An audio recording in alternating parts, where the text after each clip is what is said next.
Wala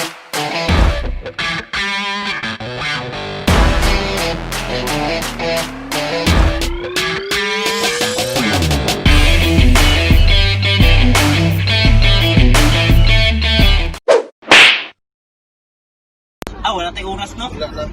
Video lang. Welcome back mga katropa, mga katsoy, mga kabutser, mga kabisaya. Welcome back to our channel, Hukbong Bisaya. And kung mayroon kayong oras, time, please don't forget to subscribe and click the bell button sa Hukbong Bisaya YouTube channel. And please like our Facebook page. Ngayon ay going kami sa Emerald Resort. Resort ba yan? Oh, Emerald Lake. Lake Resort. Water Park. Emerald Water Park. You know? Naman mga katropa. Wow! Kasi ngayong August 8, may picnic na gagawin ang Hukbong Bisaya at celebration din sa birthday ng anak ng ating presidente, mahal na presidente Dol Berhel Masamayor. Kasama ko ngayon mga katropa, mga Ripa Pips. President Dol Berhel. Kaway-kaway president. Nasa likod si Vice President Kaloy. Ayan o, tanto kami. You know? Mga katropa, mga katsoy, mga kabotser, sa lahat ng sulok ng mundo, lalo na sa Pilipinas.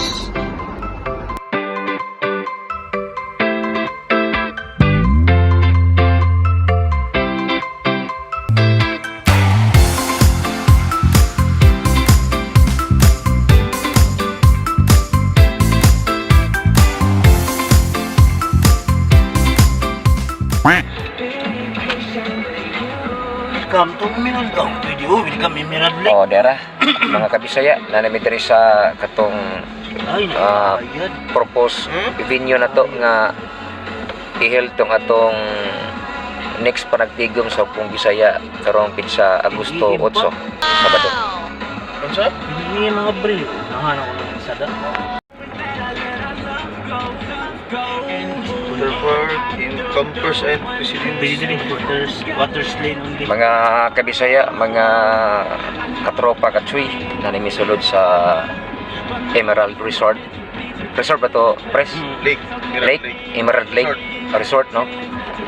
Kay diri atong plano nga himon tong atong next paragtigom karong Agosto 8. Dito park no. Kasi nga Gusto may parking no. Kinsi bayad diri siya. Maximum kilometers. Okay. Dito park. Yan namin parking sa mga kabisaya, mga katropa. Standby. Abot namin mga kabisaya, mga katropa.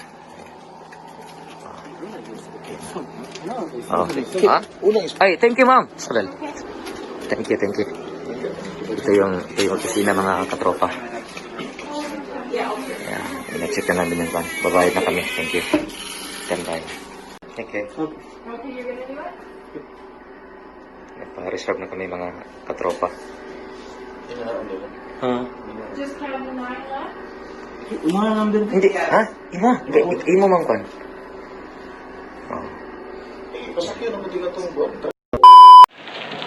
Ay mga katrops, mga katropa, mga kabisaya. I-tour me karon sa van. What's your name again, ma'am? Oh, Isabel. Isabel. Yes, ma'am Isabel. She will show us the place, the venue, the pavilion, the sport facilities that we're planning, to use this coming Saturday, this coming August 8. Wow. Sorry, I'm speaking English because Ma'am Isabel is with me right now. Thank you for the ride, Ma'am Isabel. Yeah. Say hi to the Filipino people there. Hi. Yeah. Mga Hukbong Bisaya, bayaw ka-English ko So, standby sa uban pa mga videos. A few moments later. People from the Philippines here? Yeah. And thank you for being warm to us. You're so nice to us. Yeah. No, it's not until we get down there. Okay? So, mga katropa, ito na yung nasa loob. Marami. This is the camping area. Okay. Just inside.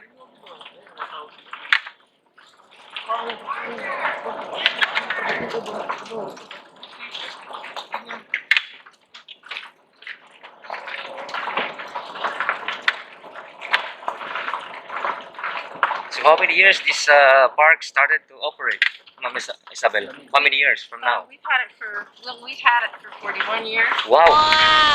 From before that. Oh. We made it into an RV resort Uh-huh. about 21 years ago. Wow, good. 22 years ago, something like that. Good to hear that. Yeah. And so this is the gate, the entrance This is the entrance gate. to the... Wow. So this is where everybody goes to. When they pay to come in, they come here. Oh, wow. Okay, and they have to... Hi. Hi. All clear? Yes. Okay. Good morning. Train? Okay. Mayroon palang train dito, mga tropa, no? Okay. Wow. And so, The pavilion is also here, right? yeah. Or, Now you would... Okay, actually, I'll take you this way and I'll show you where you park. yeah, yeah. Okay. You'd park down here. Because this is the first pavilion. I would suggest that because it's easy. You have a lot of food, I'm sure. Yeah, yeah, right. Yeah, yeah. All right? Yeah. I know because my husband's Croatian and they have like Croatian parties down here and it's all food. Yeah, that's right, you know. And so what the best thing to do is to back in against this. Okay? That way you can open up your trunk and take the coolers out. Yeah, With all so the food. the car is facing there. So that you just back in here Yeah. and this will all be off. But see, there is a bigger one down there. But There. that you can't take any vehicles down.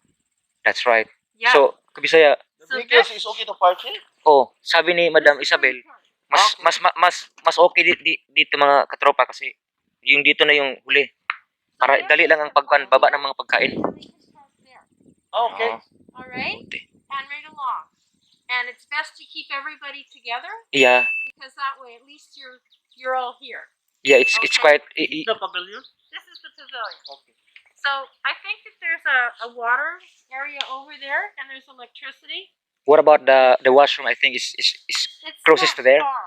It's not far. I can show you where it is. Here with all the coolers of food. Mhm.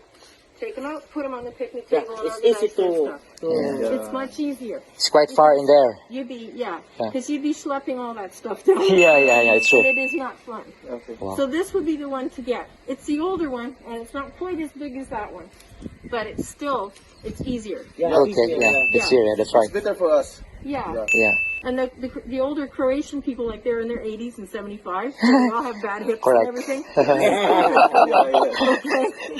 This place is better. Yes, it is. So that as far as see, I have this here so nobody drives down. Mga katropa, itutur kami ni Ma'am Isabel kasama si Vice President Carlos and President Beren. Yan. Nasa loob na kami ng tawag nito. Okay. Some outside washrooms Wow. out there, and then we have some more inside. Oh, But that's for anybody, Okay. female or female. On the other ones, we have a ladies and a men's. And there's a change room inside there too. Wow. Okay. And then there's the kiddies pool, splash pad, sprinkling mushroom, and then there's the water slide, and then the 5-acre spring-fed quarry. Every 48 to 72 hours, the water totally changes over. Okay. So we can use all the facility inside, right?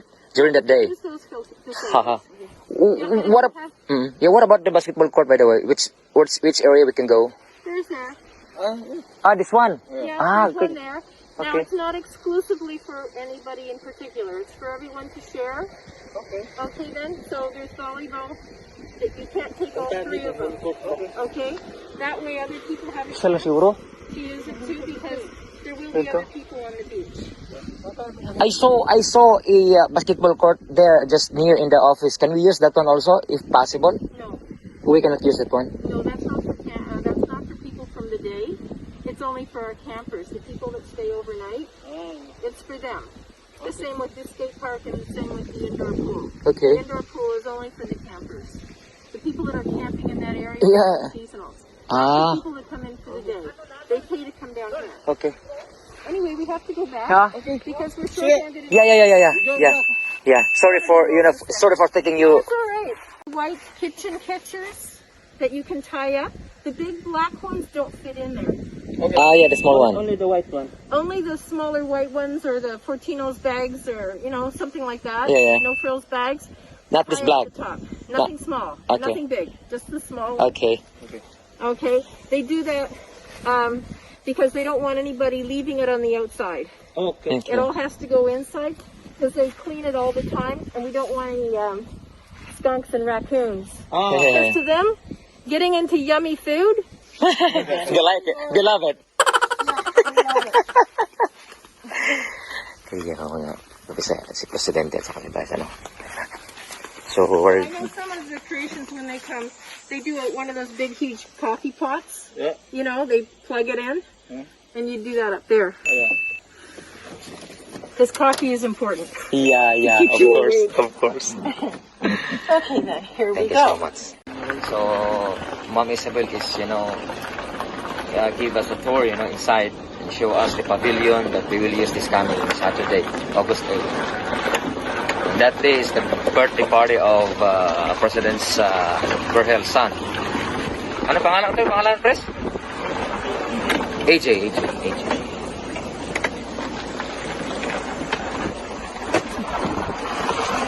Ma'am Isabel, we are happy to see the place, It's so nice, so nice. Well, I think it's better for you to be able to see where you're going to go, That's so right. that you can plan ahead. That's right, And you can tell everybody that's where they park, Yeah, and that's how they park, and that's why they got that pavilion. Thank you Because so it's easier with all the food.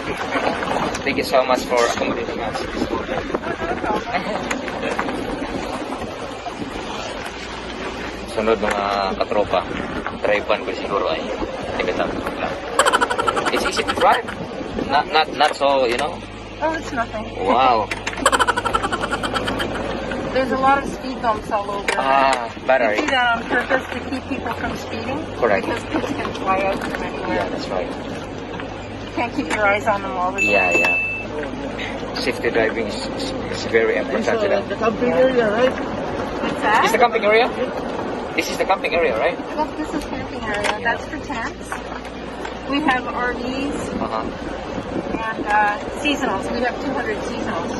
And they're here from May until October in their own trailer. Wow. And they're in here.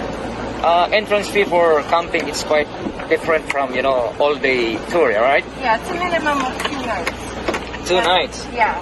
And how much individuals should pay every day? It's like, I have a cheat sheet in the office. yeah, we will check that one. Maybe later on, we can do some camping while here. Yeah, we Yeah. have the information in the office, and it's also on the website. Okay. Okay, but I can't remember everything. Yeah, no problem. I have 5 different types of cabins. Okay. Wow. RV and tent camping. Dumati na kami mga katropa. Thanks for the ride, Ma'am Isabel. You're welcome. Nice meeting you, and Nice to meet you too. yeah, Let's go inside. we will. Okay. Yeah.